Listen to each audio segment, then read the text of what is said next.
നമസ്കാരം. മലയാളി വാർത്ത ഇൻസൈഡിലേക്ക് സ്വാഗതം.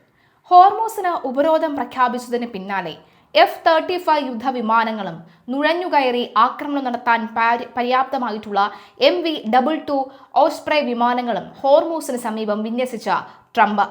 ഇവയ്ക്ക് പുറമെ അമേരിക്കയുടെ 15 യുദ്ധക്കപ്പലുകളും ഹോർമൂസിനടുത്തായി നിലയുറപ്പിച്ചിട്ടുണ്ട്. ഹോർമൂസിലേക്ക് വരുന്നതും പോകുന്നതുമായ കപ്പലുകളെ തടയുമെന്നാണ് അമേരിക്കൻ സൈന്യത്തിന്റെ പ്രഖ്യാപനം. അങ്ങനെയെങ്കിൽ ഇതുവരെ കണ്ടിട്ടില്ലാത്ത തിരിച്ചടി നേരിടുമെന്ന് ഇറാനും വ്യക്തമാക്കി കഴിഞ്ഞു. ആഗോള സമ്പദ് വ്യവസ്ഥയോടുള്ള വെല്ലുവിളിയാണ് ട്രംപിന്റെ നീക്കമെന്നും ഇറാൻ കുറ്റപ്പെടുത്തി. പ്രാദേശിക സമയം 2 മണിയോടെ ഉപരോധം ആരംഭിക്കുമെന്നാണ് US സെൻട്രൽ കമാൻഡിന്റെ പ്രഖ്യാപനം. ഒമാൻ കടലിടുക്കിലൂടെയും അറേബ്യൻ കടലിടുക്കിലൂടെയുമുള്ള കടക്കാൻ ശ്രമിക്കുന്ന കപ്പലുകളെയും ഉപരോധിക്കുമെന്നും US പറയുന്നു. അറബിക്കടലിൽ USS ട്രിപ്പോളി രാത്രികാല ദൗത്യങ്ങൾക്കായി വിന്യസിച്ചിട്ടുണ്ട്. ഇതിന്റെ ടെക് F-35 വിമാനങ്ങൾക്കും ഹെലികോപ്റ്ററും വിമാനവും പോലെ ഉപയോഗിക്കാൻ കഴിയുന്ന MV-22 ഓസ്പ്രേയ്ക്കും ഉപയോഗിക്കാൻ കഴിയും എന്ന് സെൻകോം പ്രസ്താവനയിൽ അറിയിച്ചു. ഉപരോധം ചെറുക്കാൻ ശ്രമിക്കുന്ന ഇറാന്റെ കപ്പലുകളെ നശിപ്പിച്ചു കളയുമെന്നാണ് ട്രംപിന്റെ ഭീഷണി. ഇറാന്റെ നാവികസേനയെ US നേരത്തെ തന്നെ തകർത്തതെന്നാണ് നിലവിലെ US നടപടി നേരിടാൻ അവർക്ക് കഴിയില്ലെന്നും ട്രംപ് അവകാശപ്പെട്ടു. ഇറാന്റെ നേവി കടലിന്റെ അടിത്തട്ടിലേക്ക് പോയി. 158 കപ്പലുകൾ പൂർണ്ണമായും നശിപ്പിച്ചു. വളരെ കുറച്ച് കപ്പലുകൾ മാത്രമാണ് ഇറാൻ ഇന്ന് ശേഷിക്കുന്നത്. ഫാസ്റ്റ് ആക്ട് ഷിപ്പ് എന്നാണ് ഇറാൻ അതിനെ വിളിക്കുന്നത്. പക്ഷേ ഞങ്ങൾ അതിനെ ഒരു ഭീഷണിയായി കാണുന്നില്ല. ഉപരോധത്തിന് ഭീഷണിയായി അവ പ്രത്യക്ഷപ്പെട്ടാൽ നിമിഷങ്ങൾക്കുള്ളിൽ ചാമ്പലാകും എന്നാണ് ട്രംപ് ട്രൂത്ത് സോഷ്യലിൽ കുറിച്ചത്. പാകിസ്ഥാന്റെ മധ്യസ്ഥയിൽ നടന്ന ഇറാൻ US ചർച്ചകൾ പരാജയപ്പെട്ടതിന് പിന്നാലെയാണ് ഹോർമൂസ് ഉപരോധിക്കാനുള്ള നീക്കം അമേരിക്ക പ്രഖ്യാപിച്ചത്. ഫെബ്രുവരി 28-ന് USഉം ഇസ്രയേലും തുടക്കമിട്ട യുദ്ധം അവസാനിപ്പിക്കുന്നതിനായി US വൈസ് പ്രസിഡന്റ് JD വാൻസിന്റെ നേതൃത്വത്തിലാണ് ഇറാന്റെ വിദേശകാര്യമന്ത്രി അബ്ബാസ് അരഗച്ചിയുമായി സ്പീക്കറുമായും ചർച്ച നടത്തിയത്. എന്നാൽ ചർച്ച അലസിപ്പിരിയുകയായിരുന്നു. ചർച്ചയ്ക്കിടെ ഇസ്രായേൽ പ്രധാനമന്ത്രി ബെഞ്ചമിൻ നെതന്യാഹുവിന്റെ ഫോൺ കോൾ വാൻസിന് വന്നതോടെയാണ് കരാറിലെത്താനായ ചർച്ച വഴിമുട്ടിയത് എന്ന് അബ്ബാസ് അരഗച്ചി ആരോപിച്ചു. പശ്ചിമേഷ്യയിലെ യുദ്ധമുഖം പുതിയൊരു സാമ്പത്തിക പോരാട്ടത്തിലേക്ക് വഴിമാറുന്നു. ഇറാന്റെ എണ്ണ കയറ്റുമതിയും വ്യാപാരവും പൂർണ്ണമായും തടയുക എന്ന ലക്ഷ്യത്തോടെ അമേരിക്ക പ്രഖ്യാപിച്ച നാവിക ഉപരോധം വെറുമൊരു സൈനിക നടപടിയല്ല, മറിച്ച് ആഗോള രാഷ്ട്രീയത്തിൽ വലിയ പ്രത്യാഘാതങ്ങൾ സൃഷ്ടിക്കാനിടയുള്ള ഒരു ചൂതാട്ടമാണ്. ഹോർമൂസ് കടലിടുക്കിന് കാവൽ നിൽക്കുന്ന ഇറാനെ കടലിൽ തന്നെ തളയ്ക്കാനുള്ള പെന്റഗണിന്റെ നീക്കം എത്രത്തോളം വിജയിക്കുമെന്ന ചോദ്യം ഇപ്പോൾ ശക്തമാണ്. ഈ ഉപരോധത്തിന് പിന്നാലെ സാമ്പത്തിക യുക്തി ലളിതമാണ്. യുദ്ധം തുടങ്ങിയത് മുതൽ സ്വന്തം പെട്രോ കെമിക്കൽ ഉൽപ്പന്നങ്ങൾ വിറ്റഴിച്ച ഇറാൻ കോടിക്കണക്കിന് ഡോളർ സമ്പാദിക്കുന്നുണ്ട്. അതേസമയം മറ്റ് ഗൾഫ് രാജ്യങ്ങളുടെ കയറ്റുമതി തടസ്സപ്പെടുത്താൻ അവർ ശ്രമിക്കുകയും ചെയ്യുന്നു. ഇറാന്റെ ഈ വരുമാന സ്രോതസ് അടച്ചാൽ അവരുടെ സമ്പദ് വ്യവസ്ഥ തകരുമെന്നും യുദ്ധം തുടരാനുള്ള ശേഷി ഇല്ലാതാകുമെന്നുമാണ് വാഷിംഗ്ടൺ കണക്കുകൂട്ടുന്നത്. ഗൾഫ് മേഖലയിലേക്കും പുറത്തേക്കുമുള്ള കപ്പൽ ഗതാഗതം നിയന്ത്രിക്കാൻ അമേരിക്കൻ സൈന്യത്തിന് സാധിക്കുമെന്ന കാര്യത്തിൽ ആർക്കും സംശയമില്ല. എന്നാൽ എന്തിനു വേണ്ടിയിട്ടാണ് എന്ന ചോദ്യത്തിനാണ് പ്രസക്തിയെന്ന് വിദഗ്ധർ ചൂണ്ടിക്കാട്ടുന്നു.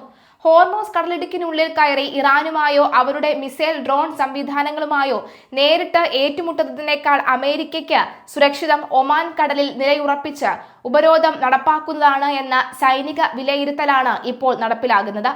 ഹോർമൂസ് കടലിന്റെ ഇടുങ്ങിയ പ്രതലത്തിൽ ഇറാന്റെ അതിവേഗ ബോട്ടുകളെയും മൈനുകളെയും നേരിടുന്നത് അമേരിക്കയ്ക്ക് വലിയ ആൾനാശമുണ്ടാക്കാൻ സാധ്യതയുണ്ടെന്നായിരുന്നു ഖാർഗ് ദ്വീപ് പിടിച്ചെടുക്കുകയോ യുദ്ധക്കപ്പലുകളുടെ അകമ്പടിയോടെ കപ്പലുകൾ കൊണ്ടുപോവുകയോ ചെയ്യുന്നതിന് പകരം തുറന്ന കടലിൽ വെച്ച് ഇറാന്റെ കപ്പലുകളെ പിടികൂടുന്നത് അപകട സാധ്യത കുറയ്ക്കുമെന്ന് വിദഗ്ധർ നിരീക്ഷിക്കുന്നുണ്ട്.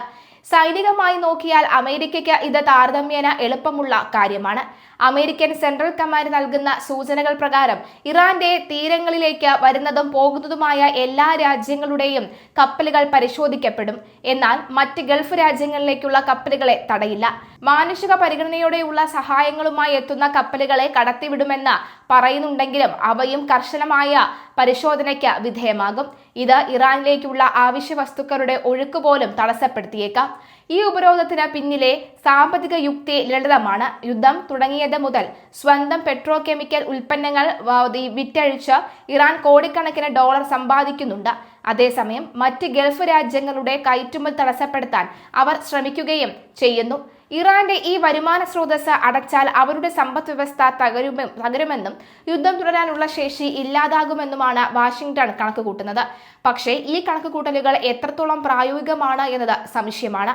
ഒരു മാസത്തിലധികമായി അമേരിക്കയുടെയും ഇസ്രായേലിന്റെയും ആക്രമണങ്ങളെ നേരിടുന്ന ഇറാൻ വലിയ പ്രതിരോധ ശേഷിയാണ് പ്രകടിപ്പിച്ചത്.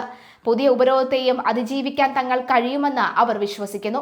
ലോക വിപണിയിൽ എണ്ണവില കുതിച്ചുയരുന്നത് അമേരിക്കയ്ക്ക് തന്നെ തിരിച്ചടിയാകുമെന്നാണ് ഇറാന്റെയും മുൻ നയതന്ത്രജ്ഞരുടെയും വിലയിരുത്തൽ.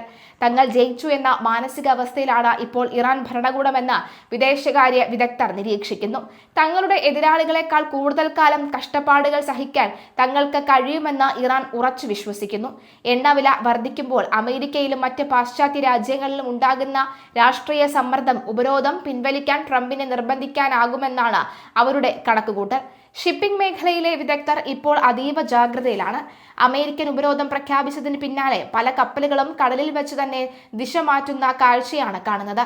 കഴിഞ്ഞ 48 മണിക്കൂറിനുള്ളിൽ ഹോർമൂസ് കടലിടുക്കിലൂടെയുള്ള കപ്പൽ ഗതാഗതം ഈ പതിവിനേക്കാൾ വർദ്ധിച്ചിരുന്നു. പിടിക്കപ്പെടാതിരിക്കാൻ പല കപ്പലുകളും എത്രയും വേഗം മേഖല വിടാൻ ശ്രമിച്ചതിന്റെ സൂചനയാണ് ഇത്. എന്തായാലും നിലവിലെ സാഹചര്യത്തിൽ കപ്പലുകൾ അത് കൃത്യമായി തന്നെ കടന്നുപോകുന്നു. പക്ഷേ ഏത് നിമിഷം വേണമെങ്കിലും ഹോർമൂസിൽ തന്നെ ഇറാനെ തളയ്ക്കാൻ പെന്റഗൺ തയ്യാറുമാണ്. അതേസമയം US നാവികസേനയുടെ 2022 നേവൽ ഓപ്പറേഷൻസ് നിയമ പുസ്തകത്തിലാണ് നാവിക ഉപരോധത്തെക്കുറിച്ച് പറയുന്നത്. അതനുസരിച്ച് ശത്രുരാജ്യത്തിന്റെ നിയന്ത്രണത്തിലോ അവരുടെ കൈവശമോ ഉള്ള തുറമുഖങ്ങൾ, വ്യോമതാവളങ്ങൾ, തീരപ്രദേശങ്ങൾ എന്നിവയിലേക്ക് പ്രവേശിക്കുന്നതിൽ നിന്നും അവിടെ നിന്ന് പുറത്തു കടക്കുന്നതിൽ നിന്നും കപ്പലുകളെയും വിമാനങ്ങളെയും രാജ്യഭേദമന്യേ, അതായത് ശത്രുക്കളോ നിഷ്പക്ഷ രാജ്യങ്ങളോ ആരുമാകാം, തടയുന്ന നടപടിയാണ് ഈ ബ്ലോക്കേഡ് അഥവാ ഉപരോധം എന്ന് പറയുന്നത്. ഇത് സംബന്ധിച്ച കൂടുതൽ നിർദ്ദേശങ്ങൾ ഔദ്യോഗിക വിജ്ഞാപനത്തിന്റെ രൂപത്തിൽ നാവികർക്ക് കൈമാറുമെന്ന് US സെൻട്രൽ കമാൻഡർ അറിയിച്ചിട്ടുണ്ട്. ഹോർമൂസ് അടച്ചതിനെ തുടർന്നുണ്ടായ ഇന്ധന പ്രതിസന്ധി പരിഹരിക്കാൻ കടലിടുക്ക് തുറക്കണമെന്ന് ഇറാനെ നിരന്തരം ഭീഷണിപ്പെടുത്തിയിരുന്നു ട്രംപ്. പിന്നീട് ഹോർമൂസ് തുറക്കുക തന്റെ ഉത്തരവാദിത്തമല്ല എന്നും അത് ഉപയോഗിക്കപ്പെടുത്തുന്ന രാജ്യങ്ങൾ ഇത് നോക്കട്ടെ എന്നുമാണ് നിലപാടെടുത്തത്. ആ ട്രംപ് തന്നെയാണ് ഇപ്പോൾ കടലിടുക്ക് അടച്ചിരിക്കുന്നത്. എണ്ണ വിറ്റ് പണം നേടാൻ ഇറാനെ അനുവദിക്കില്ല എന്ന് ട്രംപ് ഈയിടെ ഫോക്സ് ന്യൂസിനോട് പറഞ്ഞിരുന്നു. ഹോർമൂസിലൂടെ പോകുന്ന കപ്പലൊന്നിന് $20 ലക്ഷം വീതം ഈടാക്കാനുള്ള പദ്ധതി ഇറാൻ മുന്നോട്ട് വെച്ചതോടെയായിരുന്നു അത്. ഇറാന്റെ നീക്കം ഈ സമുദ്ര ഗതാഗതത്തിനുള്ള സ്വാതന്ത്ര്യമില്ലാതാകുമെന്നാണ് ട്രംപ് വാദിച്ചത്.